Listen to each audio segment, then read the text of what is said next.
because it started in your head and is now a real living, breathing institution of government. Tell me about the Consumer Financial Protection Bureau. So you remember the basic problem because you were also there when this came to life. But the basic problem was people getting cheated on their mortgages, on their credit cards, on a lot of their consumer borrowing. And there were 7 different federal agencies, all of whom owned a little piece of supposed to enforce the law. And when 7 different folks are supposed to do it, nobody was doing it. So the idea was, when the crash came, don't just pass a couple of laws to say don't do that horrible thing and don't do that bad thing to people. It's let's make structural change. And the structural change was let's gather up all of those responsibilities and let's put them in one place, and let's give that agency the responsibility to make sure that consumers don't get cheated. President Obama was a fan of this idea. Yeah, he was. And asked you to help set it up. So, that was the amazing thing, to be able to build this with the support of the president. I still remember the first time I was invited to the White House after this had been signed into law.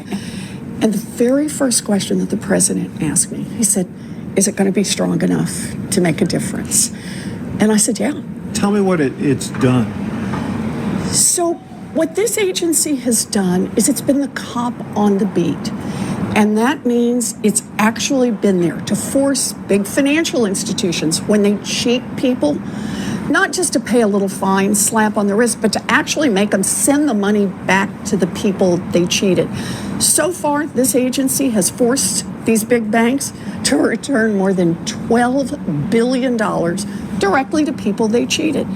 A second thing it does is it's got a consumer complaint hotline. And it turns out it's really easy. You should tell everybody, CFPB.gov. And you can go on when you think you get cheated, whatever it is. You can go there, and the CFPB basically stamps it, sends it off to the creditor, your complaint, and then monitors that you get a response. Consumer Financial Protection Bureau on X, writing, quote, there are too many duplicative regulatory agencies. He is also giving us insight into plans for his Department of Government Efficiency with that comment. So joining us more to discuss, we've got Mick Mulvaney. He is former acting White House Chief of Staff under President Trump and Actim Strategic Advisors co-chair, also former director of the Consumer Financial Protection Bureau. Mick, it's great to have you on. Thank you for making time with us. Just want to get your reaction to that commentary from Trump, obviously as former director of the CFPB, but also you were critical of the organization. Do you agree?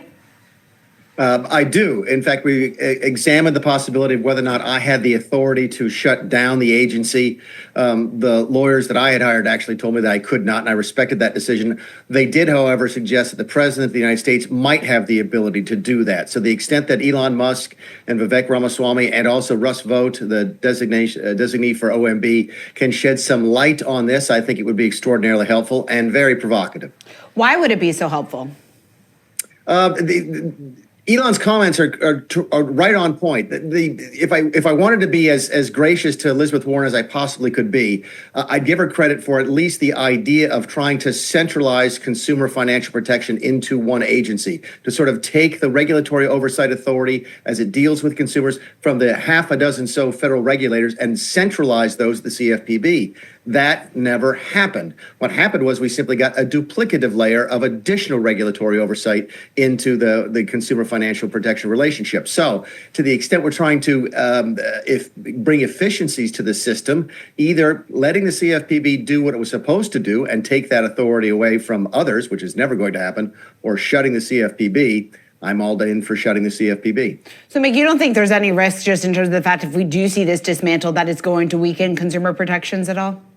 I mean, show me what regulation couldn't take place, what protection wouldn't exist elsewhere. I mean, that's my whole concern. Again, if I wanted to give credit, it would be the idea of one-stop shopping for regulation is a great idea. They do it in Europe, they do it in Asia. We don't do it here. If you're dealing with consumers, I think it's 6 different federal regulators you have to deal with. If what DOGE, the Department of Government Efficiency, which doesn't really exist yet, is talking about doing is centralizing things, I'm all for that. How effective do you think that Department of Government Efficiency is going to be? And how effective do you think Elon Musk will be in getting his desires like this dismantling of the CFPB through during this administration?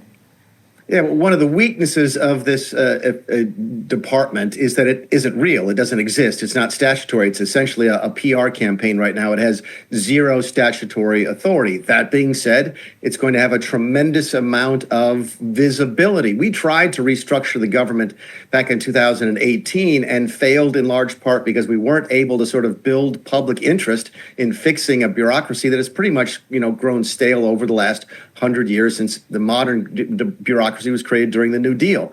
If Elon Musk and Vivek Ramaswamy can shed new light on it and get people interested in fixing the bureaucracy, that will be great. It won't have the authority to do that. OMB, the Office of Management and Budget, will have some, but the DOGE will also rely on Congress to pass laws to change civil service rules. So it's going to be an all-of-government effort, but I think that it's got more momentum now than it did back in 2018. Again, the Trump administration ordered the Consumer Protection Agency to stop nearly all of its work. The push comes after Russell Vought was confirmed as the director of the Office of Management and Budget. Alex, break this all down for us. What impact will these moves from the administration have?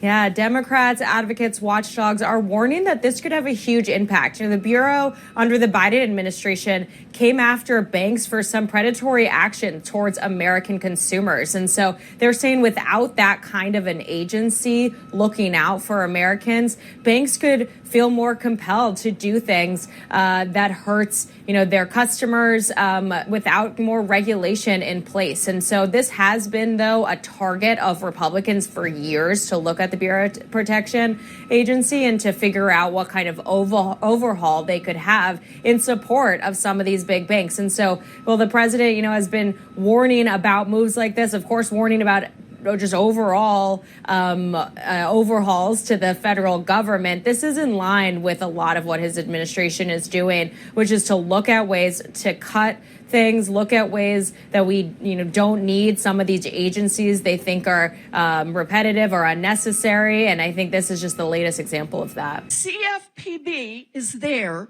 to make sure that Elon's new project can't scam you or steal your sensitive personal data. So Elon's solution, get rid of the cops, kill the CFPB. This is like a bank robber trying to fire the cops and turn off the alarms just before he strolls into the lobby. We are here to fight back. So I gotta ask, are you ready to stand up to the scammers? Are you ready to push back against the fraudsters? Are you ready to say no to Elon Musk?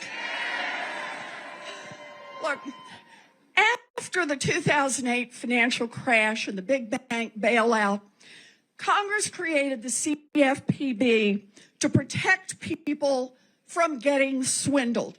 Congress built it, and no one other than Congress, not Donald Trump, not Elon Musk, no one can fire the financial cops.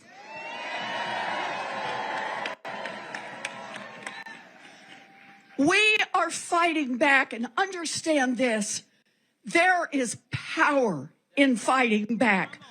Real power. We, the people, not Elon Musk, we, the people, have the real power in this country, and we are going to use that power. So here it is. Are you ready to fight for the little agency that fights for us? you ready to fight the billionaires who are trying to take over this country? Are you ready to say no to Elon Musk? We will fight it out in Congress. We will fight it out in the courts. We will fight it out across this country. And I promise you, we will win. Acting Director Russell Vought sent an email to staffers of the Consumer Financial Protection Bureau over the weekend. Multiple news outlets have seen the email, which reads, effective immediately unless expressly approved by the acting director or required by law. All employees, contractors, and other personnel of the Bureau shall cease all supervision and examination activity. In 1 week, President Donald Trump went from firing CFPB Director Rohit Chopra to appointing Treasury Secretary Scott Bessent as acting director to now appointing Vought. Vought also serves as director of the Office of Management and Budget. In an ex post, he said, I have notified the Federal Reserve that CFPB will not be taking its next draw of unappropriated funding because it is not reasonably necessary to carry out its duties. The Bureau's current balance of $711.6 million is in fact excessive in the current fiscal environment. This spigot, long contributing to CFPB's unaccountability, is now being turned off. During the early days of Trump's first term, then acting CFPB Director Mick Mulvaney also requested no new money for the agency. Progressive Elizabeth Warren came up with the CFPB years before she was elected to the Senate. Congress created the agency through the 2010 Dodd-Frank Act in the wake of the 2008 financial crisis. I am ringing the alarm bell. Elon Musk and the guy who wrote Project 2025, Russ Vought, are trying to kill the Consumer Financial Protection Bureau. If they succeed, CEOs and Wall Street will once again be free to trick, trap, and cheat you. Shortly after Election Day, Elon Musk posted to X to delete CFPB. Musk is tasked with shrinking the size of the federal government. On Friday, Musk followed up with CFPB RIP. The CFPB homepage now shows an error message, though other pages still work. Maryland Democratic Senator Chris Van Hollen took issue with Musk's post, saying the Bureau is protected by law and we will fight to ensure it can continue to fight for consumers. Which brings us to one big question. Can the president shutter an agency created by Congress? Well, joining me to answer that is former President George W. Bush's chief White House ethics lawyer and law professor, Richard Painter. Richard, thank you so much for being here with us today. I just wanted to start with that big overarching question here. Can the president and Russell Vought shutter this agency or stop all work there? No, I don't think the president can do that at all. The Congress creates an agency by statute, and the president can go to Congress and ask for a new statute that would abolish the agency or fundamentally alter its purpose. The funds that are appropriated for the agency by Congress have been appropriated. The president is not allowed to simply refuse to spend the money, to impound the money and use it for something else. President Nixon tried this in the 1970s with the Environmental Protection Agency, and the Supreme Court of the United States in a case called Train versus New York said that his Environmental Protection Agency administrator, Mr. Train, could not withhold the funds that had been appropriated for pollution control simply because President Nixon wanted to do that. So impoundment of federal funds by the president is illegal. The Congress then passed the Anti-Impoundment Act to reiterate that point, prohibiting this. And this was a concern when Elon Musk came along with Doge at the very beginning of the transition and talked about abolishing agencies and simply not spending money appropriated by Congress. And that's not what you can do. There is a lot the president can do, however. He can change the way USAID is run, the way the CFPB is run, the priorities in spending the money that's been allocated by Congress. We're going to do this with it instead of that, unless Congress specifically said that they have to do this as opposed to that. So the president has a lot of discretion to overhaul the way an agency is administered, the way the funds are handed out, or what the priorities are. That's all within the purview of the executive branch, but not simply abolishing the agency or refusing to spend at all the appropriated funds. Yeah, Pocahontas, the faker. That was set up to destroy people. She used that as her little personal agency to go around and destroy people. And she's a fake. Just like she said she was an Indian, and she wasn't an Indian. You have more Indian blood in you than she has. She went to college based on the fact that she was an Indian. She got jobs based on the fact that she was an Indian. She's a fake. That was set up to destroy some very good people, and it worked. I mean, it worked. A lot of great people. I'll tell you, before I ever heard the term, people would come up to me in the Midwest and areas that say, "Sir, I'm being destroyed by them." They use that to destroy people. She's a nasty woman. She's a really nasty woman, despite her phony beer commercial. We did the right thing. That was a very important thing to get rid of. And it was also a waste. I mean, number one, it was a bad group of people running it, but it was also a waste. If you looked at when she really ran it, wow, that was a vicious group of people. They really destroyed a lot of people. And you can confirm it's your goal is to have it totally eliminated, I the would agency? say, yeah, because we're trying to get rid of waste, fraud, and abuse. What's next? And didn't I hear that somebody made like $38 million or something running a little agency? What was her name? What was her name? And what did she do? And what was that all about? All the money that she made? Does anybody know? Okay. Yeah. Welcome to 4547blog.com, our instant alerts. Keep you informed and ahead of the curve. Visit 4547blog.com now and follow for breaking news alerts.